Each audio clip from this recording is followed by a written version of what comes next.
So the theme for today is experience the holy, experience God. So I really wanted to help the kids, help you experience the story. It's a story full of action. And there's some very different types of experiences, right? So I'm going to kind of go character by character, and we're going to talk about their experiences. And maybe you connect with one of their experiences. So first, we have Mary. Mary was just a young girl when she found out all of a sudden she was pregnant. Well, and the first thing on her mind was fear. She was terrified. Here I am, just this young girl, and I'm supposed to have a child, and not just that, but then the angel told her that the child was going to be the savior of the world. Now, being a parent is tough to begin with, but when you know right off the bat that your kid's going to be the savior of the world, whoo, that's a heavy burden. That's a heavy burden. And then this girl, this young girl who was kind of not from the right family, didn't have the right lineage, wasn't the right type of person, that all of a sudden God would say, you have been chosen among all of the women to have this special child. So she sings this amazing song. She says, wow, God, you love me. And apparently you're doing something brand new. You're going to turn the world upside down if you're willing to look at me and think of me that much that I would be the one to bring your child into the world. And so that's the experience of Mary. So we're going to shift over to Joe. And Joe has to adopt some children. Yeah, Joe has to adopt some children. And Joseph has to adopt Jesus because, well, Joseph was engaged to Mary. And so all of a sudden, he's engaged to a girl that got pregnant, and, well, he doesn't know how it happened. Oof, that's a tough pill to swallow. And then an angel shows up and says, by the way, you have to adopt that child, and that child's going to be the savior of the world. So now, wait a minute, I have to adopt a kid, and that kid is the Son of God? What's going to happen when I got to put him in his place? You're not my dad. Like, whew, that's tough. And Joseph has to adopt him because, well, Joseph is the one who has the right lineage. Joseph is the one who has the connection to David.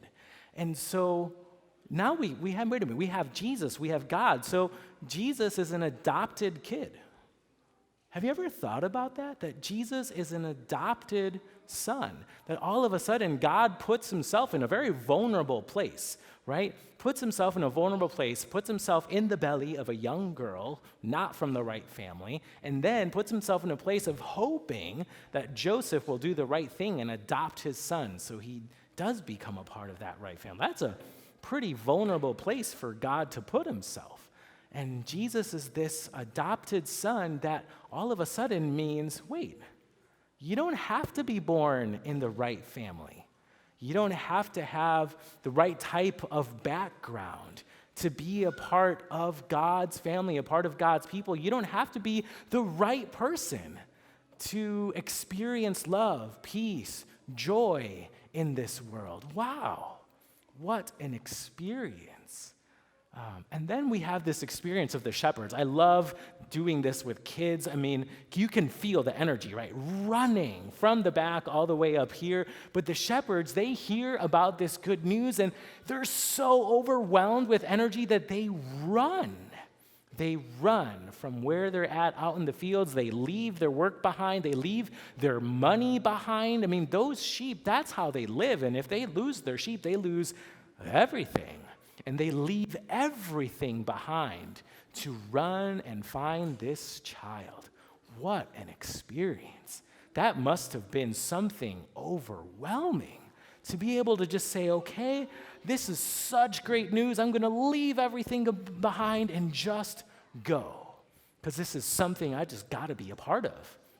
something I just have to be a part of. And then there's a little wrinkle in there that as they're running around, they're telling people about what they're doing, and they spread that energy around the town, that the energy's infectious. And it happened in this room too. As I was telling the story and the kids were moving around, I saw it on your faces. You were smiling, you were into it, you were feeling the energy of that story.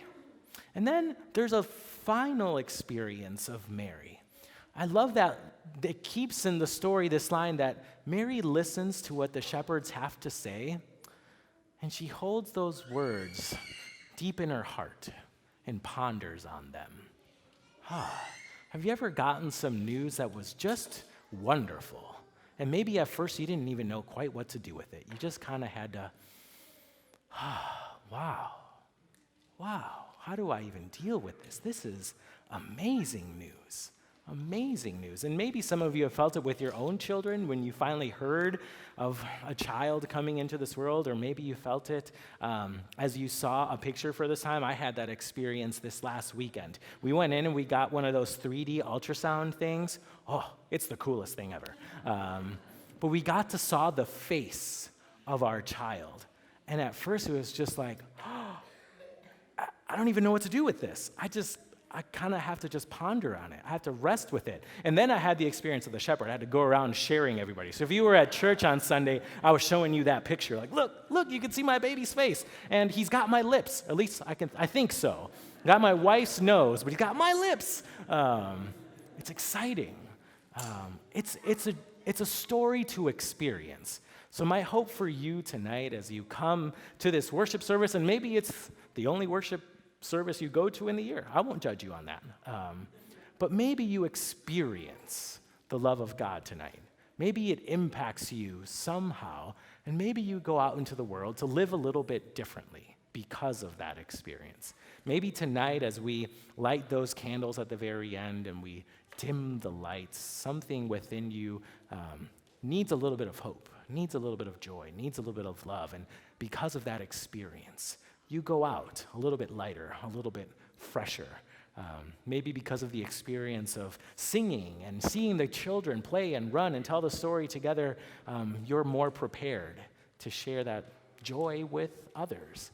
So may you experience God tonight, or maybe in the nights to come as family gets together, as you share presence tonight and tomorrow and throughout this season. May you experience God sometime throughout this year, and may you be changed by it. May you be touched by God's love. Amen.